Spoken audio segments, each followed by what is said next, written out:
मुझे पाला है, इतने नाजों से हम लोगों की परवरिश हुई है कि मैं सर कभी पैदल भी नहीं चली हूँ सर। यहाँ तक कि स्कूल भी जाती थी तो ऑटो रिक्शा टेम्पो में जाती थी। एक पर्सनल जैसे वैन होती है वो हमारी बुक होती थी, उससे मैं स्कूल जाती थी। और आप ताज्जुब करेंगे ये सुन के कि वो दूरी इतनी सी थी जितनी आपके ये जो जहाँ मीटिंग का हॉल है इससे इसी कॉर्नर की सर, उसके बावजूद भी मैं ऐसे जाती थी सर।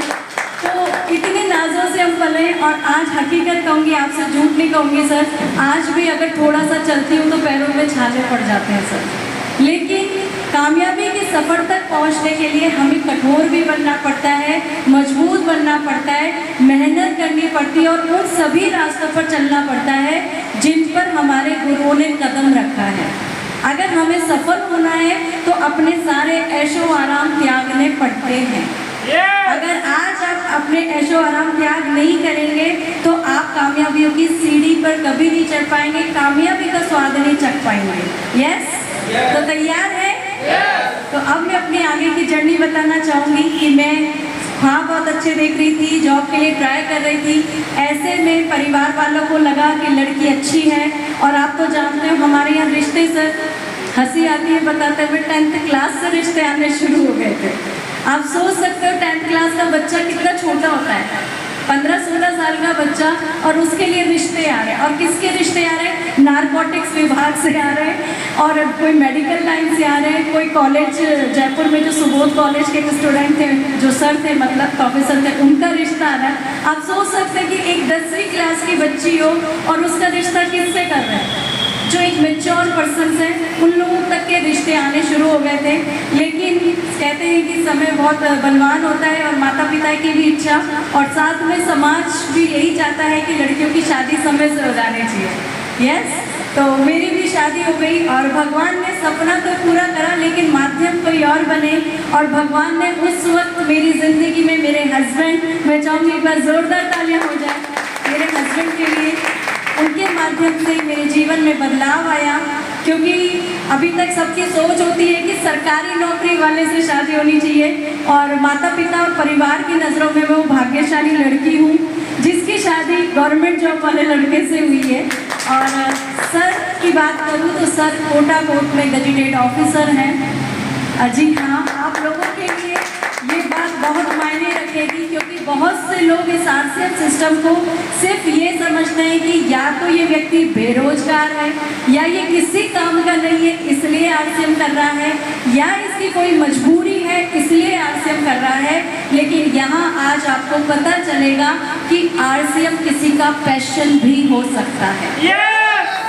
ज़रूरी नहीं है कि कोई मजबूरी हो। सर मैं अगर इनकम की बात करूँ सर की, मैं पीहर साइड से बहुत रॉयल फैमिली से बिलोंग करती हूँ, और अभी तो मेरे ससुराल वालों से जानना बाकी है आपको कि मेरे ससुराल वाले कितने अमीर हैं सर, कि शायद ये बात आपको थोड़ी सी अजीब लगे कि एक बहू होकर के मैं अपने ससुराल के लिए बता रही हूँ अमीर सर, सच में बहुत अमीर है क्योंकि सारे के सारे सर सरकार के जमाई हैं सर। जितनी भी जॉब है वो गवर्नमेंट जॉब वाले, मेरा पूरा खानदान है। सुनना चाहते हैं क्या सर? बता दूं?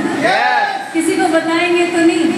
छापा तो नहीं पड़वाते सर बताना चाहते हैं, लेकिन 1 नंबर की कमाई है सर, तो बताने में गर्व महसूस होता है। और गर्व इसलिए भी महसूस होता है क्योंकि 20 जनों का आज जयपुर में हमारी जॉइंट फैमिली है, संयुक्त रूप से हम लोग रहते हैं, तो ये मेरे लिए सबसे बड़ी खुशी का विषय है सर। और बताना चाहूँगी कि जॉब में बताना चाहती हूँ कि सबसे बड़े जो मेरे जेठ जी हैं वो विधानसभा में जॉब करते हैं, 2nd नंबर वाले जेठ जी हैं वो भी विधानसभा में जॉब करते हैं, 3rd नंबर वाले जेठ जी सेक्रेटरीट में जॉब करते हैं, 4th नंबर वाले मेरे हस्बैंड हैं जो कोटा कोर्ट में गजेटेड ऑफिसर हैं, 5th जो मेरे देवर हैं वो जयपुर कोर्ट में जॉब करते हैं। इसके अलावा मेरी जो भाभी हैं वो गवर्नमेंट नर्स हैं, 3 नंबर वाली भाभी भी गवर्नमेंट जॉब में हैं, 4th नंबर वाली भाभी भी जॉब में है। और बताना, अरे सर अभी रुकिए, ये तो आधा परिवार है, अभी सुनिए, मेरी जेठुती जयन है, उनके हस्बैंड गवर्नमेंट जॉब में है, मेरे सास ससुर खुद विधानसभा में जॉब करते हैं। हेलो,